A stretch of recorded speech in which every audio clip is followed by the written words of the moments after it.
बता रहे हैं कि गरीबदास जी कि मैं इतना समर्थ हूं, मैंने सारे ब्रह्मांड रच रखे, अनंत कोट बाजी तहा मन रचे सकल ब्रह्मांड, और गरीबदास मैं के करूं यो काल करे जीवखंड, कि ये काल मेरे से इनको तोड़ लेता है, इनका नाम खंडित करा देता है। यदि ये नाम पर डटे रहे तो न सारे सुख दूं न मोक्ष दूं, तो अंत में भगवान भी दुखी हो जाता है कि मैं क्या करूं, ये खंडित करवा देता कोई न कोई बकवास करवा के, फिर मैं नहीं कर सकता, इनको कोई लाभ नहीं दे पाता, जिस कारण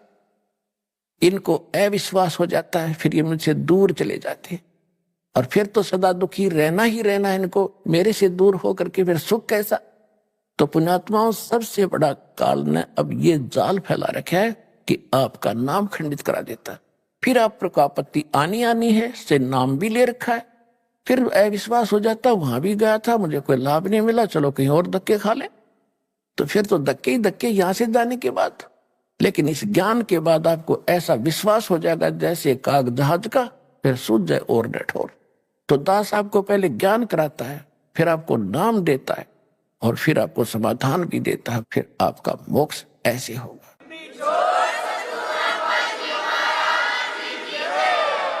तो परमेश्वर ने कहा था कि कलयुग जब 5500 वर्ष बीत जाएगा, उसके बाद पूरे विश्व में सतयुग जैसा व्यवहार होगा,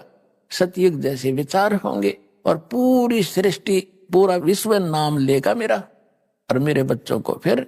लाखों करोड़ों अरबों की संख्या में, खरबों की संख्या में अब परमात्मा पार करेगा। आप दृढ़ता से लगे रहना दास के विचारों पर विश्वास करके, ये भगवान के विचार।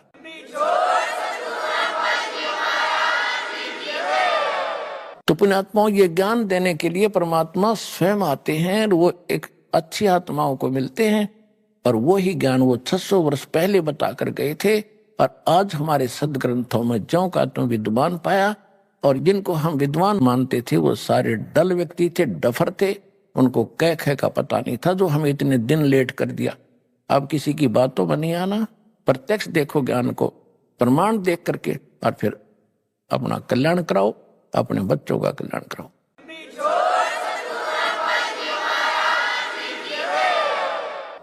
परम पिता परमात्मा पूर्ण ब्रह्म सर्व सृष्टि रचनहार,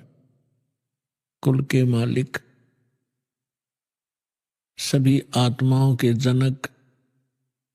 परम पिता परमेश्वर कबीर जी की असीम रजा से आप सभी पुण्यात्माएं ये सत्संग सुनने के लिए उपस्थित हुए।